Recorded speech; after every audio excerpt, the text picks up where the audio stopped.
تم میں سے کوئی مسجد میں ہوتا ہے تو شیطان آتا اور اس کو ہانکتا ہے، جیسے آدمی اپنے چوپائے کو ہانکتا ہے۔ جب وہ بندہ اس کے لیے نماز سے رک جاتا ہے تو وہ اسے تسمہ یا لگام ڈال لیتا ہے۔ پس ضروری ہے کہ تو اپنے ساتھ صف میں شامل ہونے والے بھائی کے لیے نرمی اختیار کرنے والا ہو، کیونکہ نرم رویہ اختیار کرنا اور آسانی کرنا ہی ایک مسلمان کی شان ہے۔ مسجد میں تو اس کا خصوصی اہتمام ہونا چاہیے تاکہ صف بندی صحیح طریقے سے ہو اور صف میں شیطان کو داخل ہونے کی جگہ نہ مل سکے۔ سوال نمبر 165، شیطان منافق کے ساتھ نماز میں کیا سلوک کرتا ہے؟ ابو ہریرہ رضی اللہ عنہ سے مروی ہے کہ رسول اکرم صلی اللہ علیہ وسلم نے فرمایا، اللہ ایسے بندی کی طرف نظر رحمت سے نہیں دیکھتا جو اپنے رکوع اور سجدے میں اپنی پشت کو سیدھا نہیں رکھتا۔ آپ صلی اللہ علیہ وسلم نے یہ بھی فرمایا کہ یہ منافقین کی نماز ہے جو سورج کے انتظار میں بیٹھا رہتا ہے یہاں تک کہ وہ شیطان کے دو سینگوں کے درمیان ہو جاتا ہے، پھر یہ کھڑا ہوتا اور 4 ٹھونگے مارتا ہے اور اس میں بہت کم اللہ کا ذکر کرتا ہے۔ سیدنا نعمان بن بشیر رضی اللہ عنہ سے مروی ہے کہ نبی اکرم صلی اللہ علیہ وسلم نے فرمایا، یقیناً اللہ نے آسمانوں اور زمین کو پیدا کرنے سے 2000 سال پہلے ایک کتاب لکھی۔ اس نے اس کتاب سے 2 آیتیں نازل کی جن سے اس نے سورۃ البقرہ کا اختتام کیا۔ جس گھر میں بھی وہ آیات 3 راتیں پڑھی جائے شیطان اس گھر کے قریب نہیں جا سکتا۔ سوال نمبر 166، شیطان اذان سن کر اور نماز کے وقت کیا کرتا ہے؟ عبداللہ بن عبد الرحمن بن ابی صعصعہ سے روایت ہے کہ بے شک سیدنا ابو سعید خدری رضی اللہ عنہ نے ان سے کہا، میں دیکھتا ہوں کہ آپ کو بکریوں اور جنگل سے بڑا پیار ہے۔ جب آپ بکریوں اور جنگل میں ہو نماز کے لیے اذان دے تو اپنی آواز بلند کرے، اس لیے کہ جہاں تک مؤذن کی آواز کو کوئی جن یا کوئی انسان وغیرہ سنے گا تو وہ اس کے لیے قیامت کے دن گواہی دے گا۔ ابو سعید خدری رضی اللہ عنہ نے کہا، میں نے یہ بات رسول اللہ صلی اللہ علیہ وسلم سے سنی ہے۔ سیدنا ابو ہریرہ رضی اللہ عنہ سے مروی ہے، انہوں نے کہا کہ رسول اللہ صلی اللہ علیہ وسلم نے فرمایا، جب نماز کے لیے اذان دی جاتی ہے تو شیطان گوز مارتے ہوئے وہاں تک بھاگ جاتا ہے جہاں اذان کی آواز سنائی نہ دے، پھر جب اذان مکمل ہو جائے تو لوٹ آتا ہے، پھر جب نماز کے لیے اقامت کہی جاتی ہے تو بھاگ جاتا ہے، پھر جب اقامت مکمل ہو جائے تو لوٹ آتا ہے، پھر آدمی اور اس کے نفس کے درمیان حائل ہو کر کہتا ہے، فلاں بات یاد کر، فلاں چیز یاد کر، ایسی باتیں جو کبھی یاد نہ بھی آتی ہوں یاد کروا دیتا ہے، حتیٰ کہ آدمی کی کیفیت ایسی ہو جاتی ہے کہ اسے علم نہیں ہوتا کہ اس نے کتنی نماز پڑھی ہے۔ سوال نمبر 167، مسیح ابن مریم علیہ السلام اور دجال کے خروج کے وقت شیطان کا کیا کردار ہوگا؟ ابو ہریرہ رضی اللہ عنہ سے مروی ہے کہ بے شک رسول اللہ صلی اللہ علیہ وسلم نے فرمایا، قیامت اس وقت تک قائم نہیں ہوگی حتیٰ کہ اہل روم عماق یا دابق میں اتریں گے، پھر اس زمانے کے سب سے بہترین لوگ مدینے سے ایک لشکر کی صورت میں ان کے طرف نکلیں گے، پھر جب وہ صف بستہ ہوں گے تو رومی کہیں گے، ہماری اور ان لوگوں کے درمیان سے ہٹ جاؤ جو ہم میں سے قید ہوئے تاکہ ہم ان سے لڑائی کریں۔ مسلمان کہیں گے، ایسے نہیں ہوگا، اللہ کی قسم ہم تمہارے اور ان لوگوں کے درمیان سے نہیں ہٹیں گے جو ہمارے بھائی ہیں، پھر وہ ان سے لڑیں گے، لشکر کا تیسرا حصہ شکست کھا کر بھاگے گا، اللہ ان کی توبہ کو کبھی قبول نہیں کرے گا۔ تیسرا حصہ قتل کیا جائے گا، وہ اللہ کے ہاں سب سے افضل شہید ہوں گے۔ اور تہائی حصہ فتح پائے گا، جو پھر کبھی فتنے میں مبتلا نہ ہوں گے۔ وہ قسطنطنیہ کو فتح کریں گے، وہ غنیمتیں تقسیم کر رہے ہوں گے، اور انہوں نے اپنی تلواریں زیتون کے ساتھ لٹکا دی ہوگی کہ اچانک ان میں شیطان چیخ کر کہے گا، بلا شبہ مسیح دجال تمہارے گھروں تک پہنچ گیا ہے۔ وہ وہاں سے نکل پڑیں گے، لیکن یہ بات جھوٹی ہوگی۔ پھر جب وہ شام آئیں گے تو اس دجال کا خروج ہوگا۔ پھر جب وہ قتال کی تیاری کر کے صفیں درست کریں گے، نماز کے لیے اقامت کہی جائے گی، تو عیسیٰ علیہ السلام اتریں گے اور ان کی امامت کروائیں گے۔ پھر جب اللہ کا دشمن انہیں دیکھے گا تو نمک کے پانی میں گھلنے کے مانند گھل جائے گا۔ پھر اگر عیسیٰ علیہ السلام اس کو اسی حالت پر بھی چھوڑ دے تو پگھل کر ہی ہلاک ہو جائے، لیکن اللہ عیسیٰ علیہ السلام کے ہاتھوں سے اسے قتل کروائے گا۔ پھر وہ مسلمانوں کو اس کا خون اپنے نیزے پر دکھائیں گے۔ سوال نمبر 168، هل انبئکم علی ما تنزل الشیاطین تنزل علی کل افاک اثیم کی تفسیر کیا ہے؟ هل انبئکم علی ما تنزل الشیاطین تنزل علی کل افاک اثیم، سورۃ الشورى۔ کیا میں تمہیں بتاؤں شیاطین کس پر اترتے ہیں؟ وہ ہر زبردست جھوٹے سخت گناہگار پر اترتے ہیں۔ حل انبئکم، حل اخبرکم، کیا میں تمہیں خبر دوں کہ معنی میں ہے افاکن یعنی اپنی بات میں جھوٹا، اور اثیم اپنے افعال میں فاجر ہے۔ پھر جس شخص میں مذکورہ صفات وافر ہوں اس پر شیاطین کا نزول ہوتا ہے، اس لیے اس کی حالت شیطان کے مشابہ ہو جاتی ہے، اور وہ اپنی صفات میں اس شیاطین کے قریب ہو جاتا ہے۔ بذات خود شیاطین کے لیے غلبہ نہیں ہے، وہ اللہ کے نیک بندوں پر غلبہ نہیں پا سکتے، بلکہ فسق و فجور میں مبتلا افراد پر ہی غالب آتے ہیں۔ مذکورہ آیت رب العالمین کی راہ سے دور ہونے والوں کی شیطان کے قریب ہونے کی دلیل ہے۔ سوال نمبر 169، ان المبذرین کانوا اخوان الشیاطین کی کیا تفسیر ہے؟ ترجمہ، اور رشتہ دار کو اس کا حق دے، اور مسکین اور مسافر کو، اور مت بے جا خرچ کر۔ بے جا خرچ کرنا، بے شک بے جا خرچ کرنے والے ہمیشہ سے شیطانوں کے بھائی ہیں، اور شیطان ہمیشہ سے اپنے رب کا بہت ناشکرا ہے۔ سورۃ الاسراء۔ وَلَا تُبَذِّرْ تَبْذِيرًا میں فضول خرچی سے ممانعت ہے۔ تبذیر ناحق کاموں میں خرچ کرنے کو کہتے ہیں، لہٰذا اگر وہ اپنا سارا مال خیر کے کام میں خرچ کرے تو اسے مبذر، فضول خرچ نہیں کہیں گے۔ اگر وہ حرام میں 1 درہم بھی خرچ کرے گا تو فضول خرچ ہوگا۔ ان المبذرین کانوا اخوان الشیاطین میں فضول خرچوں کو شیاطین کے بھائی قرار دینے سے مراد ان لوگوں کے فضول خرچی، بے وقوفی، اللہ کی نافرمانی اور معاصی کے ارتکاب میں شیاطین کے مشابہ ہونا ہے۔ اسی لیے فرمایا، اور شیطان اپنے رب کا ناشکرا ہے، یعنی انکاری ہے، اس لیے کہ اس پر اللہ تعالیٰ نے نعمت کی لیکن اس نے کفران نعمت کا ارتکاب کیا۔ سوال نمبر 170، کیا کافروں نے یہ بھی کہا ہے کہ قرآن شیطان کی طرف سے ہے؟ ارشاد باری تعالیٰ ہے، وَمَا هُوَ بِقَوْلِ شَيْطَانِ الرَّجِيمِ، اور وہ ہرگز کسی مردود شیطان کا کلام نہیں۔ سورۃ تکویر۔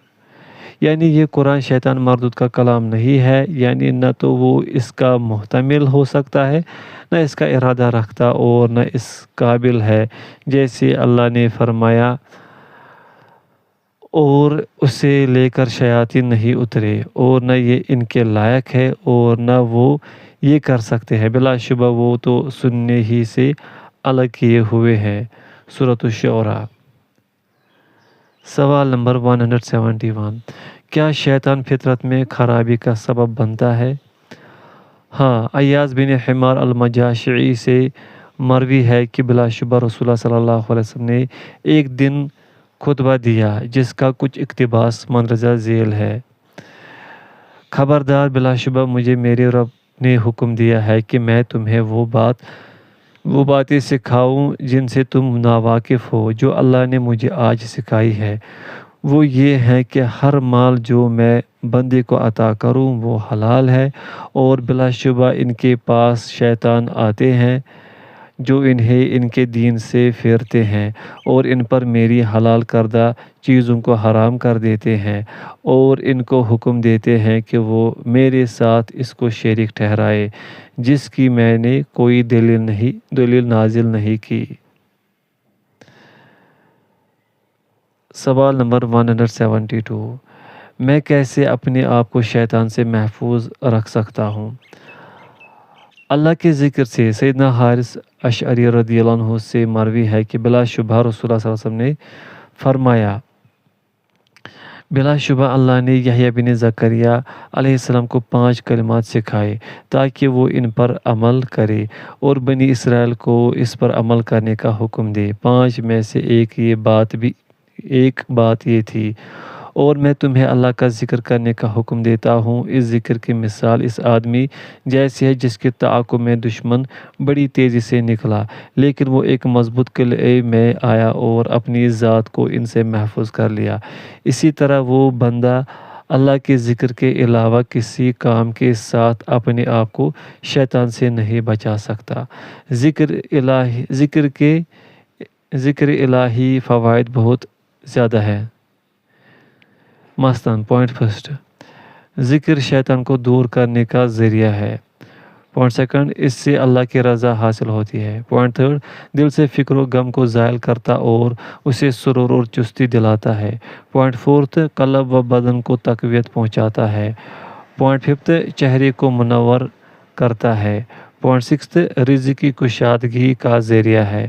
پوائنٹ سیونتھ، ذکر کرنے والے کو اللہ رعب، مٹھاس اور تر و تازگی کا لباس پہناتا ہے۔ پوائنٹ ایٹھ، بندے کو اپنی محبت عطا کرتا ہے۔ ذکر دل کے لیے ایسے ہی ہے جیسے مچھلی کے لیے پانی۔ مچھلی کو جب پانی سے باہر نکال دیا جائے تو اس کا کیا حال ہوتا ہے۔ ذکر دل کو پاکیزگی کا وارث بناتا ہے۔ غفلت کی وجہ سے زنگ آلود دل کی صفائی اس ذکر اور استغفار ہی سے ہوتی ہے۔ بندے اور اس کے رب کے درمیان وحشت کا معاملہ اس سے زائل ہو جاتا ہے۔ ذکر کے بدولت فرشتے اترتے ہیں اور یہ اللہ کی راہ میں تلوار چلانے کے برابر ہے۔ جو کثرت سے ذکر کرے گا وہ نفاق سے بری ہو جائے گا۔ سوال نمبر 173، مجھے شیاطین سے ڈر لگتا ہے، مجھے کیا کرنا چاہیے؟ درج ذیل دعا بکثرت پڑھو۔ سیدنا ابو موسیٰ اشعری رضی اللہ عنہ سے مروی ہے کہ نبی اکرم صلی اللہ علیہ وسلم نے فرمایا، اللہم انا نجعلک فی نحورہم ونعوذ بک من شرورہم۔ اے اللہ، ہم ان کے مقابلے میں تجھے ہی کرتے ہیں اور ان کے شر سے تیری پناہ چاہتے ہیں۔ سیدنا عبداللہ بن مسعود رضی اللہ عنہ سے روایت ہے کہ بے شک رسول اللہ صلی اللہ علیہ وسلم نے فرمایا، اللہم رب السماوات السبع و رب العرش العظیم کن لی جارا من فلان و احزابہ و اشیائہ من الجن والانس ان یفرطوا علی و ان یطغوا عز جارک و جل ثناؤک ولا الہ غیرک۔ اے اللہ، ساتوں آسمانوں اور عرش عظیم کے رب، تو فلاں اور اس کے لشکروں اور اس جیسے دیگر جن و انس کے مجھ پر زیادتی اور سرکشی کرنے سے میرا محافظ بن جا۔ تیری پناہ غالب ہے، تیری ثنا کا بڑا مقام ہے اور تیرے سوا کوئی معبود نہیں۔ سیدنا عبداللہ بن ابی اوفا سے روایت ہے کہ رسول اللہ صلی اللہ علیہ وسلم نے فرمایا، اللہم منزل الکتاب سریع الحساب اہزم الاحزاب اللہم اہزمہم وزلزلہم۔ اے اللہ، اے کتاب کو نازل کرنے والے، جلد حساب لینے والے، لشکروں کو شکست دے۔ اے اللہ، انہیں شکست دے اور انہیں تباہ کر دے۔ سیدنا صہیب بن سنان رضی اللہ عنہ سے مروی ہے کہ رسول اللہ صلی اللہ علیہ وسلم نے فرمایا، اللہم اکفنیہم بما شئت، اے اللہ مجھے ان کے مقابلے میں کافی ہو جا جیسے تو چاہے۔ سوال نمبر 174، وہ کون ہے جسے اللہ نے شیطان سے پناہ دی؟ وہ عمار بن یاسر ہے۔ ابراہیم نخعی رحمہ اللہ نے کہا، علقمہ رحمہ اللہ شام گئے، وہاں جب مسجد میں داخل ہوئے تو انہوں نے دعا کی، اے اللہ مجھے نیک ہم مجلس نصیب فرما۔ پھر وہ ابو درداء رضی اللہ عنہ کے پاس بیٹھ گئے۔ ابو درداء رضی اللہ عنہ نے کہا، آپ کن لوگوں سے ہیں؟ انہوں نے کہا، اہل کوفہ سے۔ انہوں نے کہا، کیا تم میں اس راز والا موجود نہیں جس راز کو اس کے بغیر کوئی نہیں جانتا؟ وہ اس سے مراد حذیفہ رضی اللہ عنہ لے رہے تھے۔ علقمہ کہتے ہیں، میں نے کہا، کیوں نہیں، وہ ہم میں موجود ہیں۔ پھر انہوں نے پوچھا، کیا تم میں وہ جن کو اللہ نے اپنے نبی کی زبان پر شیطان سے محفوظ رکھا یعنی عمار رضی اللہ عنہ موجود نہیں؟ میں نے کہا، وہ بھی موجود ہے۔ پھر انہوں نے پوچھا، کیا تم میں وہ موجود نہیں جو نبی مکرم صلی اللہ علیہ وسلم کے لیے مسواک، تکیے اور چارپائی کا انتظام کرنے والے تھے؟ علقمہ کہتے ہیں، میں نے کہا، وہ بھی ہے۔ پھر انہوں نے پوچھا، عبداللہ رضی اللہ عنہ واللیل اذا یغشی والنہار اذا تجلی کیسے پڑھتے تھے؟ میں نے کہا، والذکر والانثی۔ انہوں نے کہا، یہ لوگ میرے ساتھ اس معاملے میں مشغول رہیں گے حتیٰ کہ مجھے اس چیز سے پھسلا دے جس سے میں نے خود رسول اللہ صلی اللہ علیہ وسلم سے سنا۔ سوال نمبر 175، کون سا عمل شیطان پر لوہے سے زیادہ شدید ہے؟ تشہد میں انگشت شہادت کو حرکت دینا۔ اس کی دلیل یہ ہے کہ عبداللہ بن عمر رضی اللہ عنہما جب نماز میں بیٹھتے تو اپنے ہاتھ گھٹنوں پر رکھتے اور اپنی انگلی کے ساتھ اشارہ کرتے اور اس پر نظر رکھتے۔ پھر انہوں نے کہا کہ رسول اللہ صلی اللہ علیہ وسلم نے فرمایا، یہ شیطان پر لوہے سے زیادہ سخت ہے، یعنی دوران تشہد انگشت شہادت کو حرکت دینا۔